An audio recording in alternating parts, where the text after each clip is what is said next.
and today I'm going to show you how to make one of the most complicated desserts that I've ever made. It's called an Entremet, which is basically a mousse cake, and this has got several layers to it. It's a caramel espresso Entremet, and it's a lot of work. It's going to take a couple of days to get all of the different elements assembled and get them to set and everything, but it's well worth it. This is the final product. So let's get started. We're going to start off with the cake part of it, and we're going to take a teaspoon of psyllium husk, and instead of adding water to that, we're going to use some very strong coffee. So I've got 1/3 cup of strong coffee. Let me pour that in.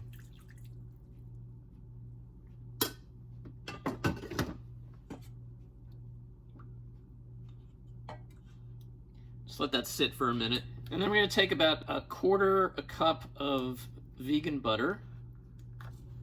Let's cream that a little bit just to soften it. And I'm going to add 1/4 cup of dark sugar. This is sucanat, but you can use any dark sugar, and mix that all together. And now I'm going to add 2 tablespoons of brown rice flour, 2 tablespoons of millet flour, and 2 tablespoons of tapioca flour. Now you could just use 6 tablespoons of some other, like a 1-to-1 flour. And I'm also going to add a teaspoon of baking powder,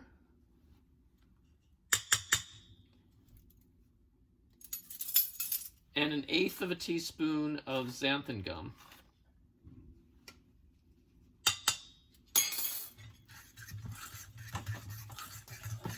You want to kind of beat that for a minute until it starts to get a little thicker. And then finally I'm going to add 1/3 cup of ground hazelnuts. Now this has been ground in a food processor. If you don't have hazelnuts, you could always just use almond flour. Would be a good substitute. So I'm just going to throw that in. Mix that up. So this is going to be a very thick batter, almost like a cookie batter. And then I have a 6-inch spring-form pan, which has been sprayed with oil. Ideally, you want to have 2 of these if possible. If not, you can get by with just 1. I'll show you later why we need the second one. And I'm just going to pour the batter in there. And just want to even it out. So I'm just shaking it to kind of even it all out. And we're going to bake this at 350 degrees for around 25 minutes. And here we have the cake out of the oven now. What I forgot to mention is that I put a wrap around the outside, which is great for keeping cakes from doming too much, so it keeps it nice and flat on top. So I'm just going to remove that.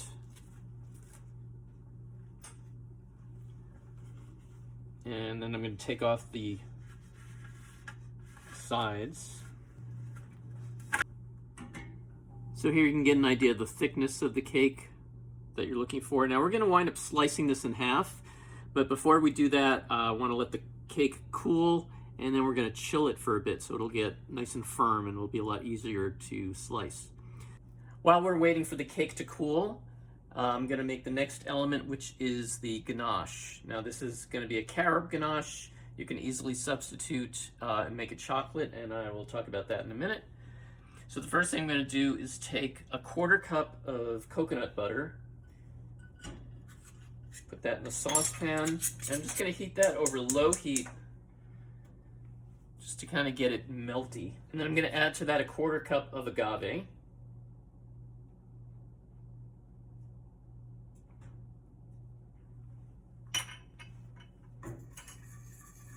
And then I'm going to add 1/3 cup of carob powder. This is unsweetened carob powder. And this is where if you want to make it chocolate, you just use cocoa powder instead of Carob powder.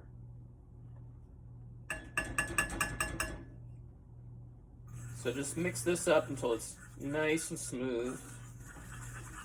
It's going to be very thick at this point until we add the last element, which is our coconut cream. So I have a can of coconut milk that's been chilled for a few days. So the cream is risen to the top, and we're just going to scoop off the cream. And we want to take a third of a cup of the cream. So we've got a third of a cup of the cream. We're going to add that in.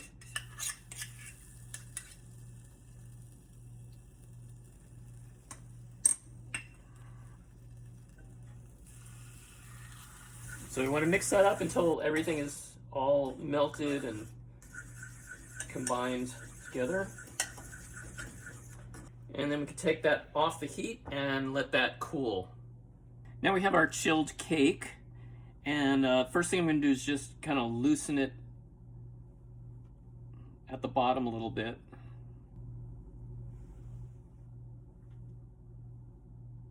Okay. So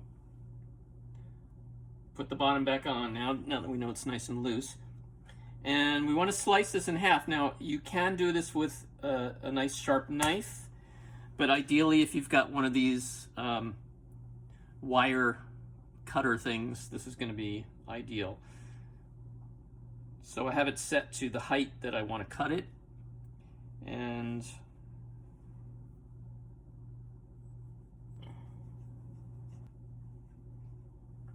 so now I'm going to slide this. If you have something like this, it's going to make this a lot easier, or if you have a large spatula or anything that you can slide underneath there. And this is where the second springform pan comes in handy. So I've got a second one of these. So I'm going to flip it onto that.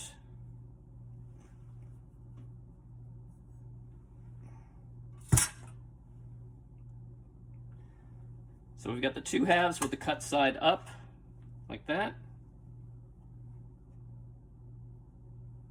And now we just have to wait for our ganache to cool enough to spread on these. So we'll come back when the ganache is cool. Our ganache is cooled quite a bit now. It's still a little bit warm, but we don't want to go too far because we don't want it to get too thick, so it's going to be hard to manipulate. But I'm going to pour it into a piping bag. Now you don't have to pipe it. You could just spread it with a knife, but this will make it easier to keep it nice and even.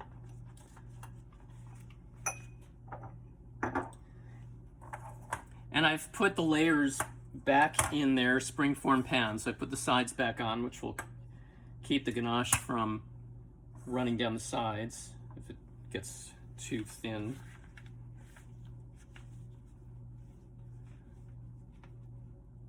So we want to pipe about half of the ganache on the first layer, and then we'll have the rest for the second layer. Once we've finished piping them, then we can smooth it out with a knife. So I'm going to take the sides off to smooth it out, and then I'll put the sides back on.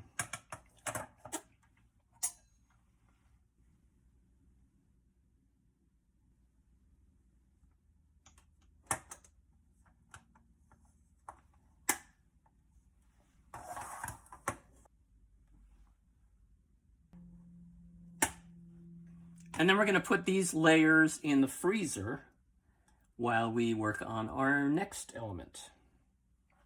The next thing we're going to do is make the mousse, the caramel mousse. And there's a few steps that we need to do to prepare for that. So the first thing I'm going to do is make some coconut whipped cream. So I've got a can of coconut milk that's been chilled for a few days. Open that up. You can see the thick cream on the top. We're going to scoop that off. Now this is just like making coconut whipped cream, except that we're not going to add any sugar to it. So we got plenty of sugar in the rest. of the mousse. And then we're going to add a teaspoon of vanilla extract. Now this cream is pretty firm right now, so I'm going to just mash it with a fork just to kind of cream it until it's a little smoother. And then I'm going to whip it with a hand mixer.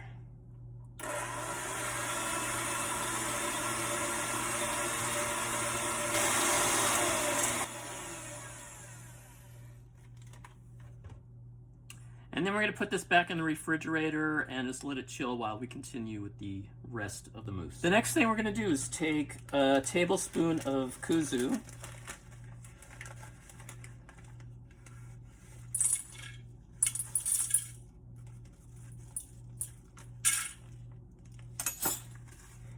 And dissolve that in 3 tablespoons of vegan milk.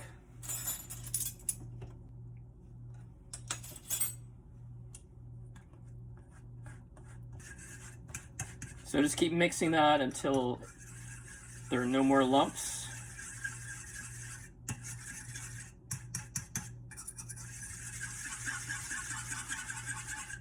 And then we're just going to set that aside. And then I've got a cup of cashews, which have been soaked in water overnight and drained. Alternatively, you can just put these in water and boil them for about 20 minutes. And you'll pretty much get the same thing. So you just want these softened cashews. I'm going to add a half a cup of vegan milk. And I'm going to grind it until it's nice and smooth.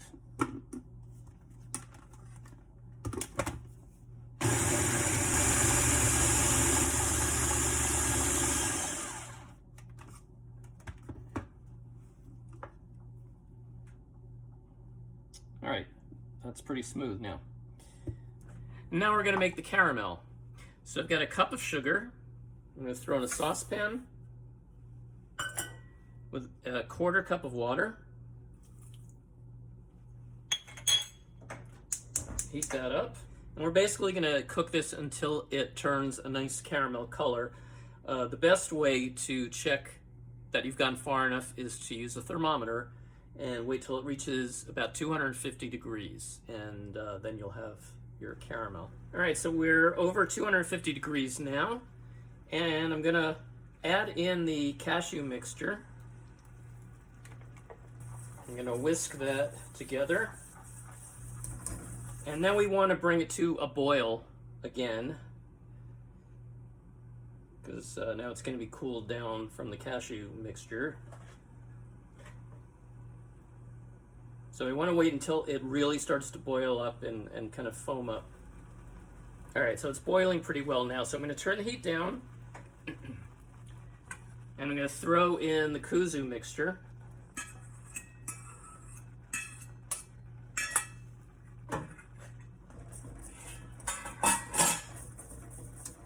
And whisk that in.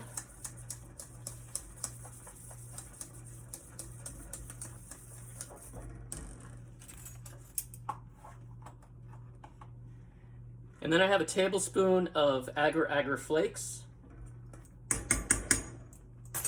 And I'm going to whisk that in as well. And we're just going to continue cooking this for another minute or so. And it'll start to thicken up. All right, then we can turn off the heat. And now I have a large bowl with ice, and I'm going to take the caramel mixture and just put it right on top of the ice. I've got a hand mixer, and I'm just going to whip this up while it's cooling. Now,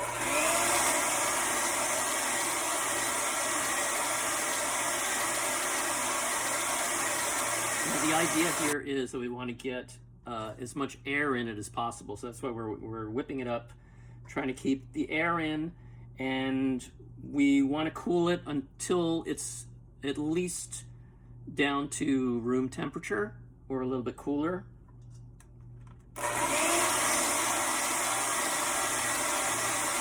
All right, so it's nice and cool now. So we can get rid of the ice. And now we're going to add it into our whipped cream. And we're going to fold it in. Now we have our Entremet mold, and I've placed it on top of this wire rack, which is a small rack and can fit in the freezer, because ultimately we're going to take this whole thing and put it in the freezer overnight. So I'm going to remove the top. I'm going to take about a third or so, spread it in the bottom here.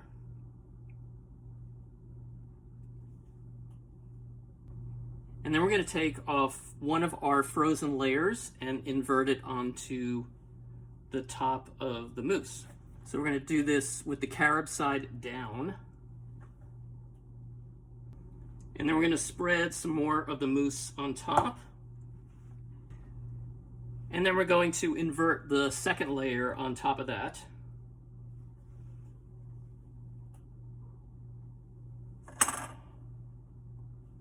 And then we're going to place the top of the mold on.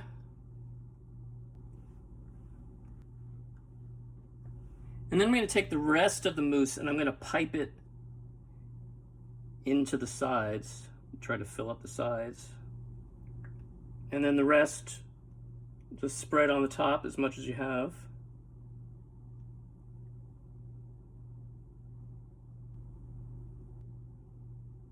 And then we're going to freeze this overnight. Now that the mold has been completely frozen overnight, we're going to remove the mousse from the mold.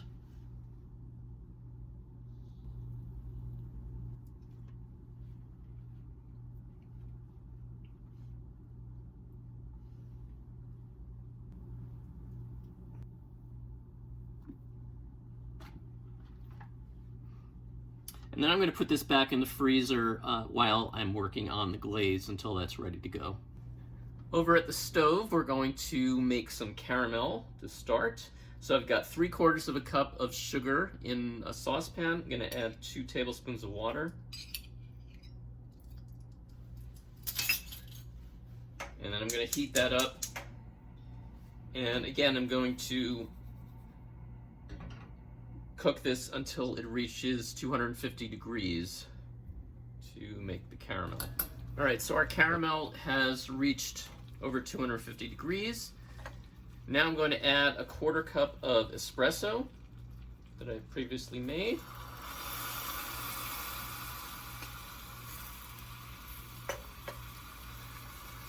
And I'm also going to add in the remaining coconut cream from the can that we used only a portion of yesterday. So you should have a nice caramel color now. And I'm just going to bring this to a boil. You want to get it to a nice sort of rolling boil when it starts to expand. Okay, so now we're going to turn the heat down and I'm going to add 2 tablespoons of agar flakes.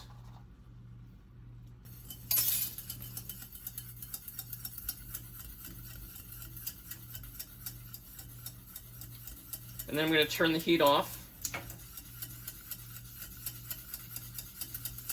And we're going to let that cool to almost room temperature. We want it to get down to about 80 degrees or less.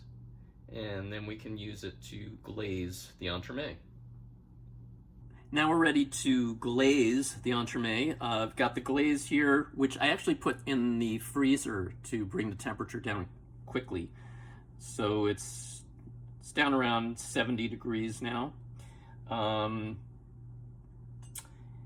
I have something underneath the wire rack just to catch the drippings. So I have a piece of wax paper under there. You could have a tray or anything that will catch the drippings. And I'm just going to spoon the glaze on top and let it drip down the sides.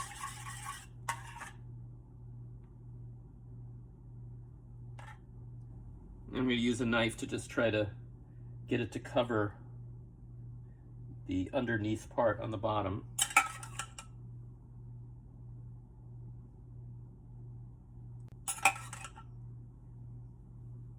And when it stops dripping, I'm going to transfer it onto a serving dish.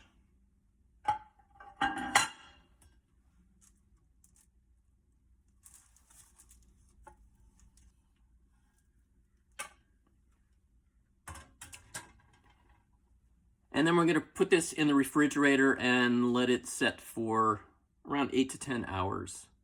And then we'll be ready to eat it. Here we have the finished entremet. If I were going to do it again, I would cook the glaze a little bit longer because it came out a little bit lumpy. I could have actually put it through a food processor before using it to smooth it out, but it'll still taste fine. And I'm going to cut into it now to show you what it looks like on the inside. So here you can see the different layers involved. And I guarantee, best thing you've ever tasted.